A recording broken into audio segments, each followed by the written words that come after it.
అత్యంత ప్రియులారా, దేవుని పరిశుద్ధ వాక్యములో నుండి ఒక చిన్న మాటను చదివి మనము ఈ కూటాన్ని ఆరాధన కూటాన్ని ముగించుకుందాం.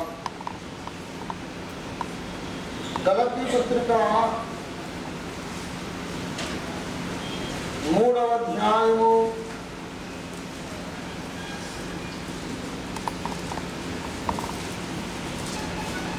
13వ వచనం 14వ వచనం చదువుకుందాం. గలతీ పత్రిక 3వ అధ్యాయము 13-14 వచనాలు.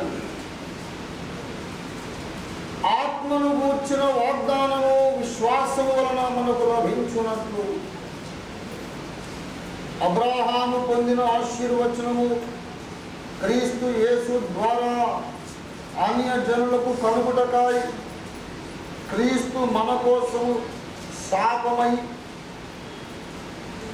మనలను ధర్మశాస్త్రం యొక్క శాపము నుండి విమోచించెను.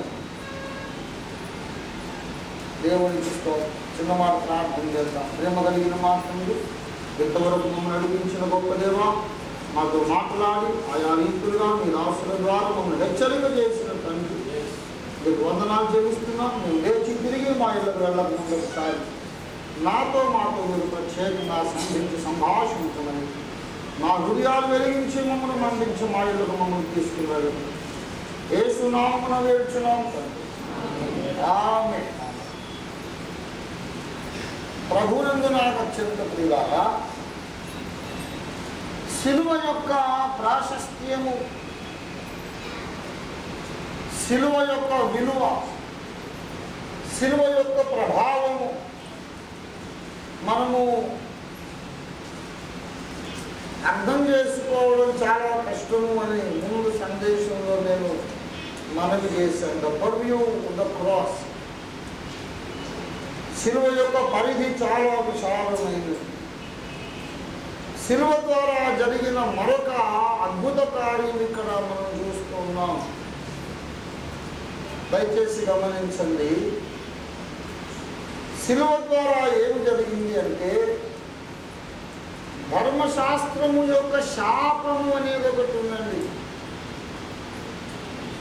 మనం గమనించవలసిన విషయం ఏమిటంటే, ప్రతి మానవుడు ధర్మశాస్త్రము యొక్క శాపము కింద ఉన్నాడు. Every man is under the curse of the law. ధర్మశాస్త్రము యొక్క శాపమున్నది. ఆ శాపము కింద ప్రతి మానవుడు ఉన్నాడు అని మనం మరచిపోకూడదు. ద్వితీయోపదేశ కాండము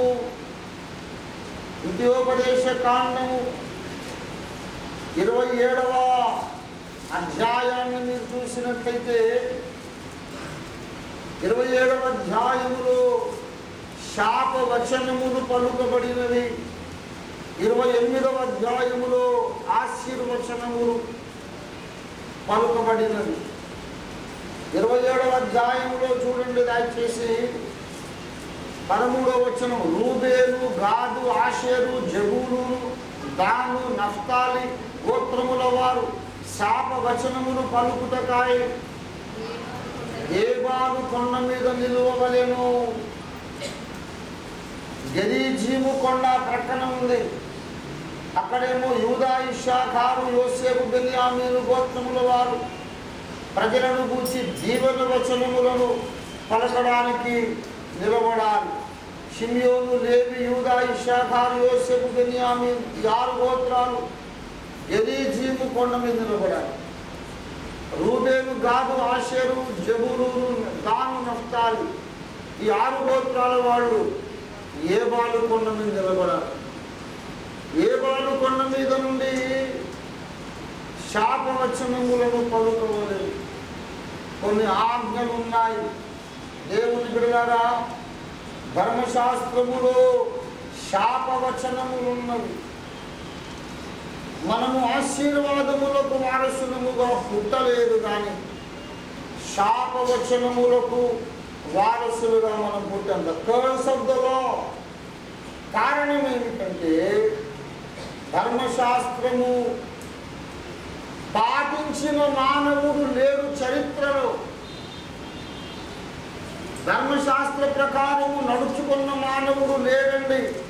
బాగా అర్థం చేసుకోవాల్సిన విషయం ఇది. No human being has ever kept the law, beginning from Adam till our day. ఏ మానవుడు ధర్మశాస్త్రమును పాటించలేదు. కారణం ఏమిటంటే యాకోబు పత్రిక 2వ అధ్యాయంలో ఒక న్యాయ సూత్రము ఉన్నది. ఒక న్యాయ సూత్రము చెప్పబడింది. యాకోబు 2వ అధ్యాయము 10వ వచనం, ఎవడైనను ధర్మశాస్త్రమంతయు గైకొనియు ఒక్క ఆజ్ఞ విషయములో తప్పిపోయిన ఎడల, ఆజ్ఞలన్నిటి విషయములో అపరాధియగును. ఏమండి, వ్యభిచరించలేదు, నరహత్య చేయలేదు, దొంగతనం చేయలేదు, విగ్రహారాధన చేయలేదు, ఏ తప్పు చేయలేదు. ఎప్పుడైనా పొరుగు వాని ఇంటిని చూసి ఇది నాకుంటే బాగుండు అనుకున్నాం అనుకో, పొరుగు వానిదేది ఆశించవద్దు. లోపల ఆశ మనసులో ఉంటుందంతే. కేవలం ఆశించాడు, ఆజ్ఞ ఉల్లంఘించాడు. ఆశించవద్దు అనే ఆజ్ఞ ఉల్లంఘించాడు. ఇక వాడి మీద దేవుడు లెక్క రాసుకుంటాడు. వీడి వాళ్ళు ఆశించాడు కాబట్టి మిగతా ఆజ్ఞలన్నీ మీరినట్టే. వీడు విగ్రహారాధన చేశాడు, వ్యభిచారం చేశాడు, నరహత్య చేశాడు, అన్ని ఆజ్ఞల విషయమాయి దోషి ఆయన. ఎందుకో తెలుసా? 11 అన్ని ఆజ్ఞలను ఇచ్చిన దేవుడు ఒక్కడే. 11 వచనం, వ్యభిచరించవద్దని చెప్పిన వాడు నరహత్య చేయవద్దని కూడా చెప్పను. కాబట్టి ఈ పాపం చేయకపోయినా ఆ పాపం చేసిన, అది కాక ఇంకో 3వ పాపం చేసిన, ఈ 3 చేయకుండా 4వది చేసిన, ఆ ఒక్క దేవుడే హర్ట్ అవుతాడు. ఏమండి, నేను మీకు 4 పనులు చెప్పాను అనుకోండి. బట్టలు చేయండి, ఇల్లంతా తుడి శుభ్రం చేయండి, వచ్చేసరికి నాకు కుండలు టీ చేసి పెట్టండి, నాకు బిర్యానీ పెట్టండి. 4 పనులు చెప్పి బిర్యానీ చేయాలి, టీ చేయాలి, బట్టలు ఉత్తాలి, ఇంకోవాలి అని చెప్పారు. 3 చేశారు, 1 చేయి. ఈ 3 4 ఏది చేయకపోయినా ఎవరు బాధపడతారు? బిర్యానీ ఉండలేదు, నేనే బాధపడదు, పక్కింటి బాధపడదు. టీ చేయమన్నా టీ చేయలేదు, నేనే కదా బాధపడలేదు. టీ చేసావు, బిర్యానీ చేసావు, బట్టనే వస్తలేదు, నేనే కదా బాధపడేవాడిని. ఈ 3 బట్టలను ఉతికారు, బిర్యానీ చేశారు, దీక్ష నిండా టీ చేశారు, ఇల్లంతా చెత్త పుల్లిగా ఉంది. బాధపడేది నేనే కదా. అన్ని ఆజ్ఞలు ఇచ్చిన దేవుడు ఒక్కడే కనుక 9 ఆజ్ఞలు మీరి ఒక ఆజ్ఞ నెరవేర్చకపోతే, ఆజ్ఞలన్నీ ఇచ్చిన వాడు ఒకడే కనుక ఏ ఒక్కటి నెరవేర్చకపోయినా అన్నీ అతిక్రమించిన పాపము మన చుట్టూ. ఇది న్యాయసూత్రం. ఈ కారణాన్ని బట్టి బ్రతుకు కాలంలో ఎప్పుడైనా ఒక ఆజ్ఞైనా ఉల్లంఘించని మానవుడు లేడు.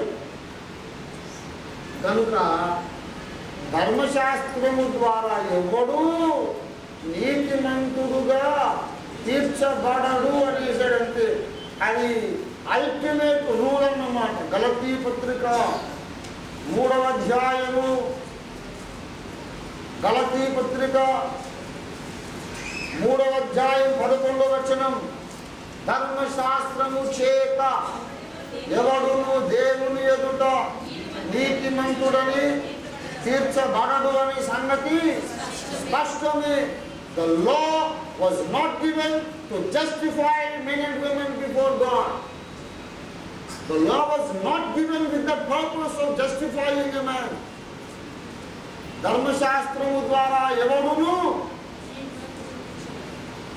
నీతిమంతుడుగా ఎంచబడడు. ఒక 20 తులాల బంగారం మీకు ఇస్తాడు,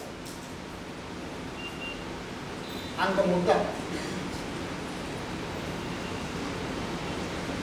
10 రూపాయల రిన్ సోప్ ఇస్తాను.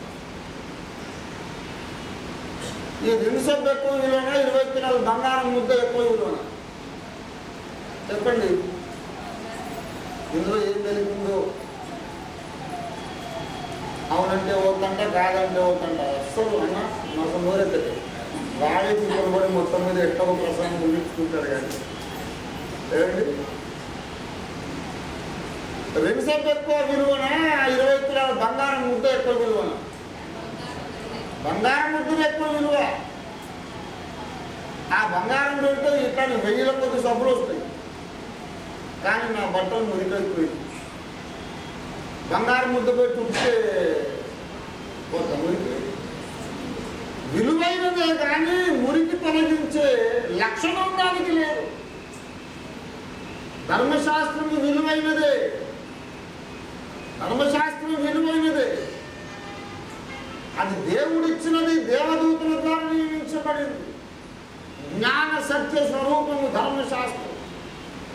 It has no power to cleanse. ఒక వ్యక్తిని కడగడానికి దానికి శక్తి లేదు. ధర్మశాస్త్రము ద్వారా ఎవడు నీతిమంతుడని ఎంచబడడు.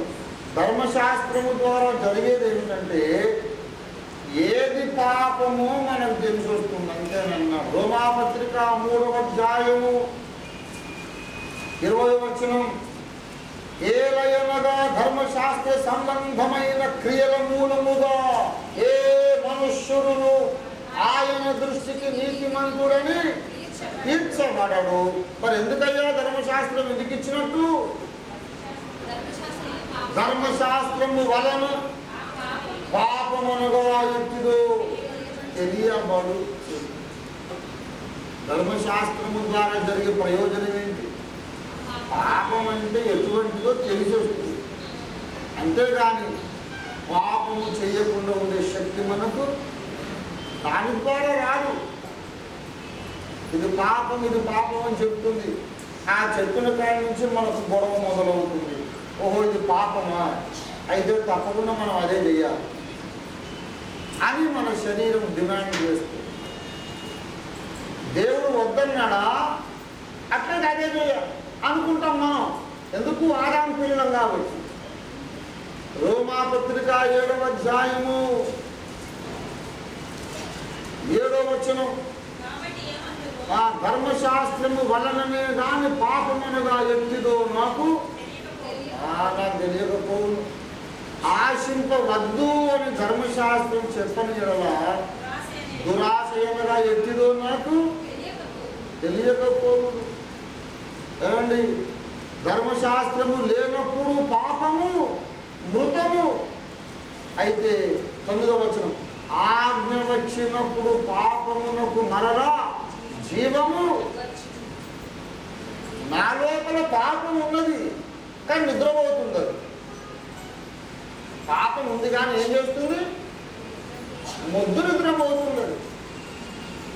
ఎప్పుడైతే పైనుంచి ఆజ్ఞ వచ్చిందట, ఆశింపవద్దు అని అందరు నాలో నిద్రపోయే పాపాన్ని వెలుగు వచ్చింది. ఏంటి? ఆశించొద్దా? అయితే మనం తప్పకుండా ఆశించాలి. నాది కానిదేదో దాన్ని ఆశించాలి అని నా లోపల పాపానికి ప్రాణం వచ్చింది. ఇదొక టెక్నికల్ ప్రాబ్లం. ఆజ్ఞ ఇచ్చుట వలన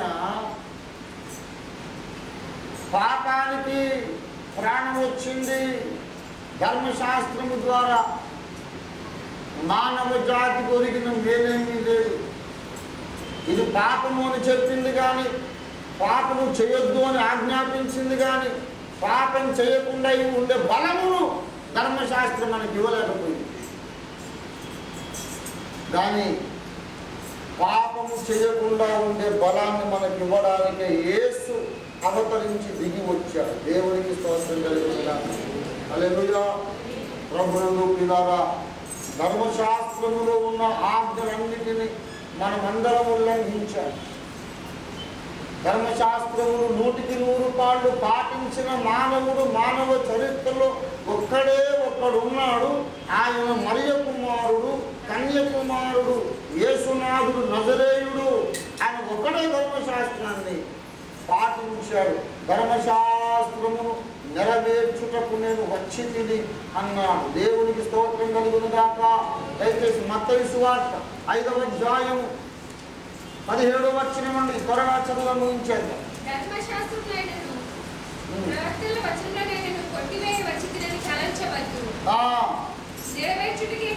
ధర్మశాస్త్రము కొట్టివేయ వచ్చిందని తలంచవద్దు, నెరవేర్చుటకే కానీ కొట్టివేయటకు. యేసు ప్రభువు ఆ ధర్మశాస్త్రాన్ని ఏం చేశాడండి? నెరవేర్చాడు. ఆదాము మొదలుకొని మన దాకా, ఇంకా ఆఖరిని గుర్తి చచ్చిపోయే మనిషి దాకా ధర్మశాస్త్రం నెరవేర్చిన వాడు ఎవడు లేడు ఎక్సెప్ట్ జీసస్ క్రైస్ట్. మనమందరమును ధర్మశాస్త్రము ఎదుట దోషులు, అవిధేయులు, అతిక్రమకారులు, అక్రమకారులు కనుక మన మీద శాపం ఉన్నది. ఏ బాలుకొండ మీద చెప్పిన శాపాలు, ఇంకా మొత్తం బైబిల్లో ఉన్న శాపాలు మొత్తం మనవే. ఆదాము పిల్లలముగా ఉన్నప్పుడు శాపమునకే వారసులు, దాని ధర్మశాస్త్రపు శాపము నుండి విమోచించాలని దేవుడు అనుకున్నాడు. దేవునికి స్తోత్రం కలుగునుగాక.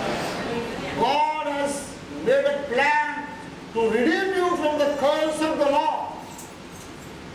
ధర్మశాస్త్రము యొక్క శాపము నుండి మానవ జాతిని విమోచించడానికి యేసుక్రీస్తు ప్రభువు వారు శాపగ్రాహి ఆయను. గలతీ పత్రిక 3వ అధ్యాయము దయచేసి 14వ వచనం. శాపము పాపమెరుగని యేసు, పాపమెరుగని యేసు మన కొరకు పాపమై, క్రీస్తు మన కొరకు శాపమై, ధర్మశాస్త్రము యొక్క శాపము నుండి విమోచించ శిలువ ద్వారా జరిగిన ఒక అద్భుతం ఏంటంటే, దేవుని బిడ్డలారా, ధర్మశాస్త్రపు శాపము మన మీద నుండి తొలగిపోయింది. మనం ఒక సత్యాన్ని గ్రహిద్దాం. యేసుక్రీస్తునందు మనలను దేవుడు శాపము నుండి విమోచించి ఆశీర్వాదములకు వారసులుగా చేశారు. 1 పేతురు పత్రిక 3వ అధ్యాయం 9వ వచనం. ఈ వాగ్దానం స్వతంత్రించుకుందామండి.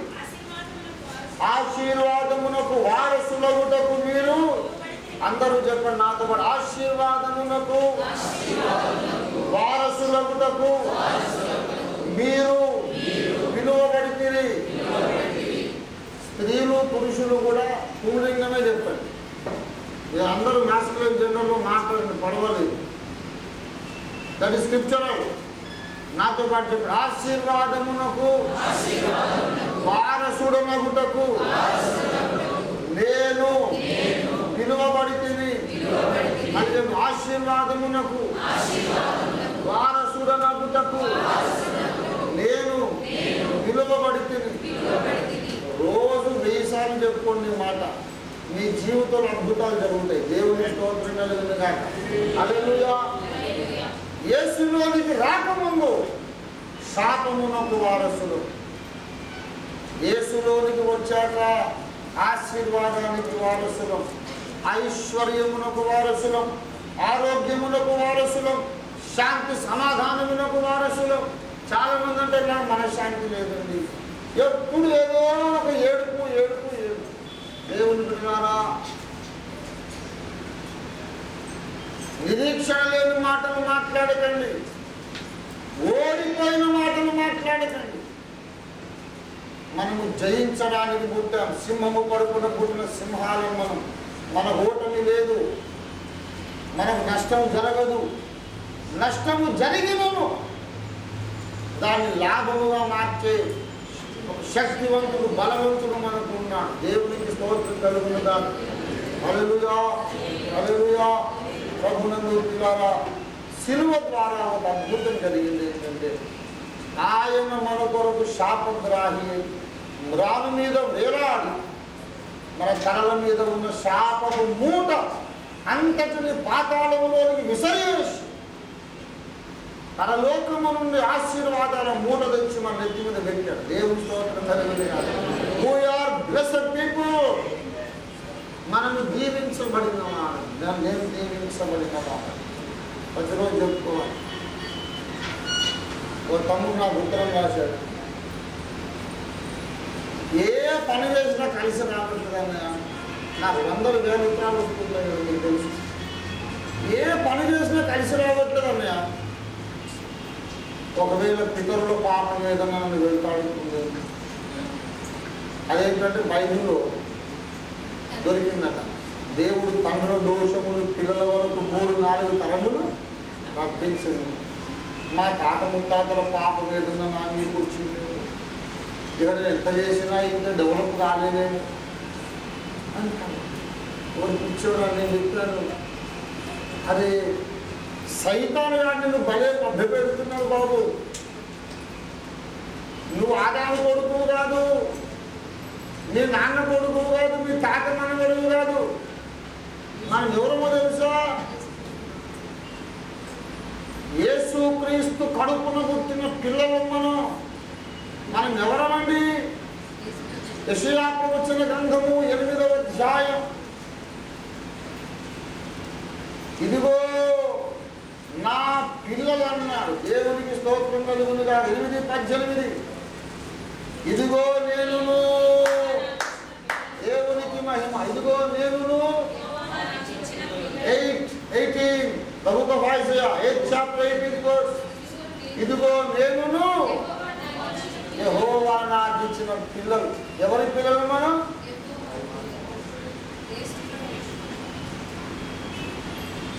అద్దంకి అబ్రహాం గారు, అద్దంకి దావీద్ గారు, అద్దంకి ఆయన ఇంకా మాకు ముత్తాత పేరు వక్కయ్య గారు. వాళ్ళ మనవడు ఉన్నాడు ఒకడు, అద్దంకి రండి తోపిరండి. వాడు 1974లో చచ్చిపోయాడు. వాడిని బొందు పెట్టేశాడు. ఐదరు కూడా పెంటకొచ్చాడు IPC చర్చిలో. ఫిలిప్ అబ్రహాం నీళ్ళలో బాప్టిజం ఇస్తే బురుగుమని వాడు అక్కడే చచ్చిపోయాడు. బొందు పెట్టేశాడు. Is no more alive. తర్వాత అట్లనే ఉన్నారు. ఒకడు నీళ్ళకి బయటకు వచ్చాడు. బాగానే ఉన్నాడు. But is a different person. ఓఫీర్ను ముంచి ఓఫీర్ను బయటికి తీశారని ఈ అమాయకులందరూ అనుకుంటున్నారు. కాస్త ఫిలిప్ అబ్రహాం గారు నాకు బాప్టిజం ఇచ్చినప్పుడు ఆ పాత రంజితో చచ్చిపోయాడు. చచ్చిపోయిన మీద ఏమైనా కేసులు ఉంటాయా? కేసులన్నీ మూసేసి లోపల పెట్టి నేరస్తుడు చచ్చిపోయాడు కనుక కేసులన్నీ కొట్టి కొత్త మనిషి నీళ్ళ నుంచి బయటకు వచ్చాడు. He looks exactly like running Ophir, but he is a different man. క్రీస్తునందు దేవుడైన ఉంటే వాడు నూతన సృష్టి. దేవుని స్తోత్రం కలుగునుగా. పాతవి గతించను, పాతవి గతించను, సమస్తం కొత్తవాడు. ఈ కొత్తవాడు మరి వీడెవడా అంటే అదే కన్ఫ్యూజన్. అంత వాడిలాగానే ఉన్నాడు. కానీ వీడు ఎవడంటే యేసు కడుపున పుట్టిన కొత్త మనిషి. దేవుని స్తోత్రం కలుగునుగా. That is me, that is you. బాప్తిస్మముతో నీ పాత చరిత్ర సమాధి అయిపోయింది. బాప్తిస్మము రోజుతో నీ పాత చరిత్ర, మీ తాత ముత్తాతల శాపం ఏమన్నా ఉన్నా ఒకవేళ అది కూడా సమాధిలోకి వెళ్ళిపోయింది. దేవుని స్తోత్రం కలిగేది. నీ పాత స్వభావము సమాధి చేయబడింది. నీ పాత జీవితం సమాధి చేయబడింది. ఆ పాత జీవితంలో చేసిన పాపాలు మొత్తం సమాధి అయిపోయినాయి. నీ మీదకి వచ్చిన శాపాలని సమాధి అయిపోయింది. బాప్తిస్మము తర్వాత ఒడ్డుకు వచ్చినప్పుడు కొత్త మనిషివి. మీ నాన్నగారు ఆశీర్వాదం నీ మీద ఉంది. యేసయ్య మన తండ్రి, ఆయన ఆశీర్వాదం. యేసు జీవమునకు వారసులం, యేసు మహిమకు వారసులం, యేసు ఆశీర్వాదానికి వారసులం. మనము ఆశీర్వాదానికి వారసులుగా ఉండడానికి మనం పిలువబడ్డాం. దేవునికి స్తోత్రం కలుగునుగా. చాలామంది నన్ను అంటారు, మీరు చాలా గొప్ప వంశంలో పుట్టారంట కదా. ఇట్లాంటి మాయ మాటలు చెప్పకండి, నాకని చెప్తాడు. గొప్ప వంశంలో పుట్టలేదు బాబు, పాపుల వంశంలో పుట్టాం. ఆదాము వంశంలో పుట్టాం. అది పాత జన్మ. కానీ ఈ కొత్త జన్మలో నేను పరిశుద్ధుని వంశంలో పుట్టాను. దేవుని స్తోత్రం కలిగిన కాదు. ఆ పరిశుద్ధుడు యేసు. దేవుని స్తోత్రం కలుగునుగాక. హల్లెలూయా. యేసునాథుని కడుపున పుట్టిన పిల్లలము కనుక ఆశీర్వాదానికి మనం వారసులం. ఆశీర్వాదమునకు వారసులమై ఎదగడానికి మనం పిలువబడ్డాం. మనము ఐశ్వర్యానికి వారసులము, మరచిపోవద్దు. దయచేసి 2వ కొరింథీ పత్రిక 8వ అధ్యాయం తొందరగా చదివి ముగించే 9వ వచనం. 8, 9. 2వ కొరింథీ 8, 9.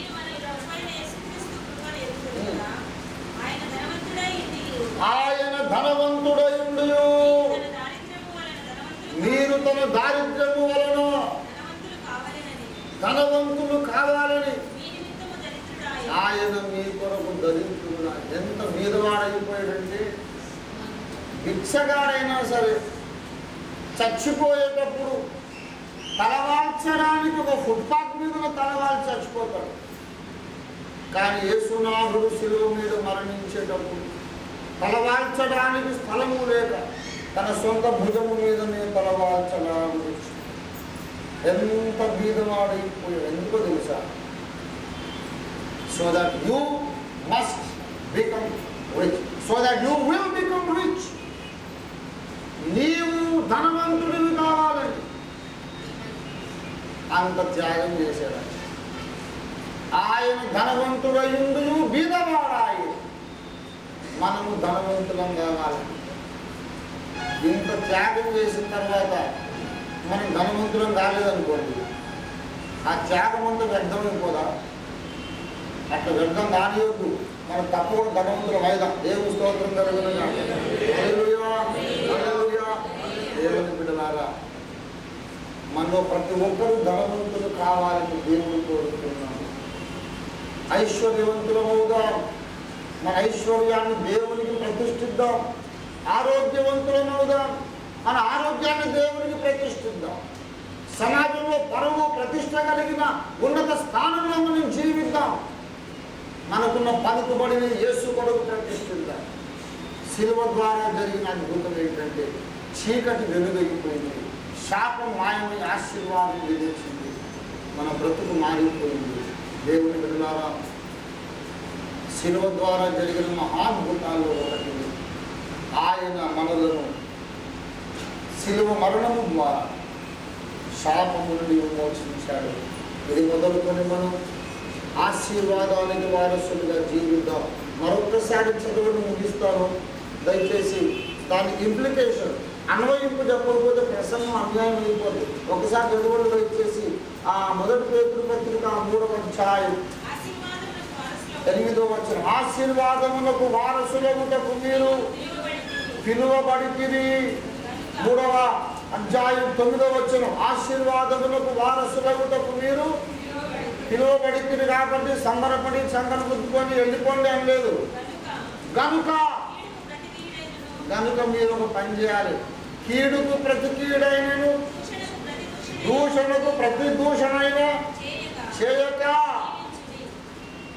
దీవించుడి. ఆశీర్వాదానికి వారసులం కాబట్టి ఎంత సంబరం ఎంత చక్కగా అని చెప్పి ఎగిరి గంతులేసి వెళ్ళిపోవడం కాదు. నీ బ్రతుకు మారాలి, నీ మాట తీరు మారాలి, సోషల్ ఇంటరాక్షన్ మారాలి. సమాజంలో నీవు ఆశీర్వదించడానికే నీవు నియమించబడ్డావు. కానీ ఒకరిని శపించొద్దు, దూషించొద్దు. క్రైస్తవుని నోట దూషణ మాటలు రావద్దు.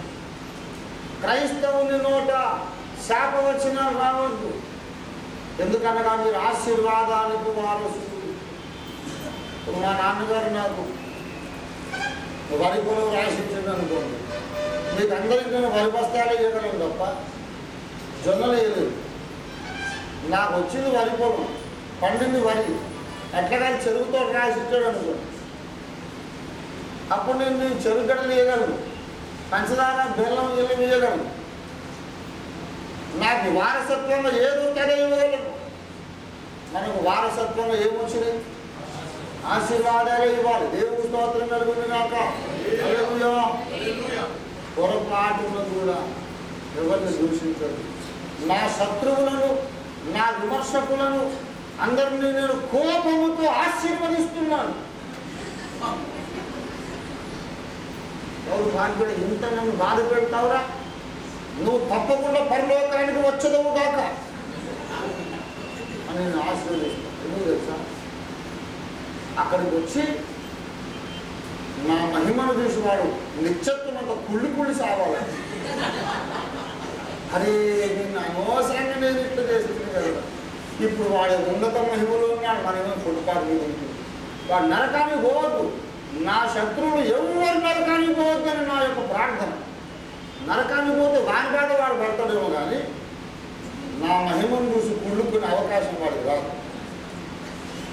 కాబట్టి నా విమర్శకులు ఎవరు నరకానికి పోకుండా చేస్తావా, అందరూ పరలోకానికి రావాలని ప్రార్థన చేస్తున్నారు. దేవుని స్తోత్రం. హల్లెలూయా. ఎవరు నాశనం కావద్దు, అందరూ మంచిగా ఉండాలి, అందరూ దీవించబడాలి, అందరూ దేవుని కొరకు జీవించాలి.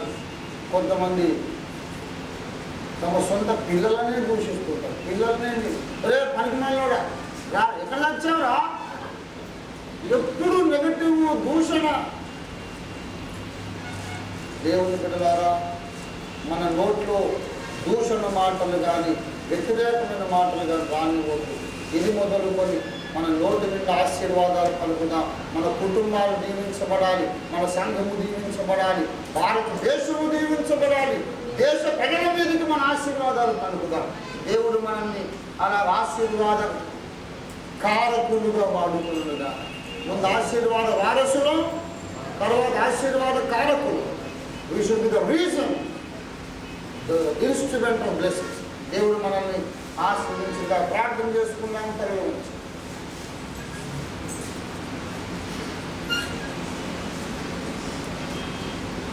ప్రేమ కలిగిన మా తండ్రి, మమ్మల్ని ధర్మశాస్త్రము యొక్క శాపము నుండి మీరు విమోచించారు. ఆశీర్వాద వారసులుగా ఉండడానికి పిలిచారు. మా ప్రభువానికి వందనాలు. ఆశీర్వాద వారసులమైన మేము ఆశీర్వాదము లేని లోకానికి పంచివ్వడానికి సహాయం చేయాలి. మా నోటి నిండా దీవెనలు మా భారతదేశానికి దీవెనగా పరిణమించడానికి సహాయం చేయండి. ఈ గుడ్ ఫ్రైడే శుభ సందేశం కొరకు మీకు వందనాలు. శుభ శుక్రవారం వలన గుడ్ ఫ్రైడే ఈ యొక్క శిలువ యజ్ఞము వలన మా జీవితంలో జరిగిన గొప్ప శుభము కొరకు మీకు వందనాలు. శాపగ్రస్తమైన జీవితం అంతరించింది, ఆశీర్వదింపబడిన ధన్యులుగా మేము జీవిస్తున్నాం. మీకు వందనాలు తండ్రి. మాలో ప్రతి ఒక్కరిని దీవించండి. నిరుద్యోగ యువతి యువకులకు మంచి ఉద్యోగం ఇచ్చి దీవించండి. అనారోగ్యంతో ఉన్న వారిని ఆరోగ్యం ఇచ్చి స్వస్థత ఇచ్చి దీవించండి. అప్పుల బాధలో ఉన్న వారికి అప్పులు తీర్చి ఆర్థిక సమృద్ధినిచ్చి ఆశీర్వదించండి. శాంతి సమాధానము లేని వారికి సమాధాన సంతోషమునిచ్చి జీవించండి ప్రభువా. ప్రతి ఒక్కరిని పరిశుద్ధాత్మ శక్తినిచ్చి దీవించండి. ప్రతి వారిని పరిశుద్ధాత్మ బాప్తిస్మంతో మీరు దీవించండి. పరిశుద్ధాత్మ అభిషేక తైలముతో మీరు దీవించండి ప్రభువా. లేచి ఆత్మలకు వెళ్ళుచుండగా ఆశీర్వాద కారకులుగా మమ్మల్ని లోకంలోకి పంపించండి. ఆశీర్వాద వారసులుగా మళ్ళీ మేము ఈస్టర్ సండే మార్నింగ్ తిరిగి ఇక్కడ సమావేశంలో సహాయం చేయండి. యేసు దివ్యనామమున వేడుచున్నాము. మన తండ్రి అయిన దేవుని ప్రేమ, మన రక్షకుడు యేసుక్రీస్తునాథుని శాశ్వత కృప, పరిశుద్ధాత్మ దేవుని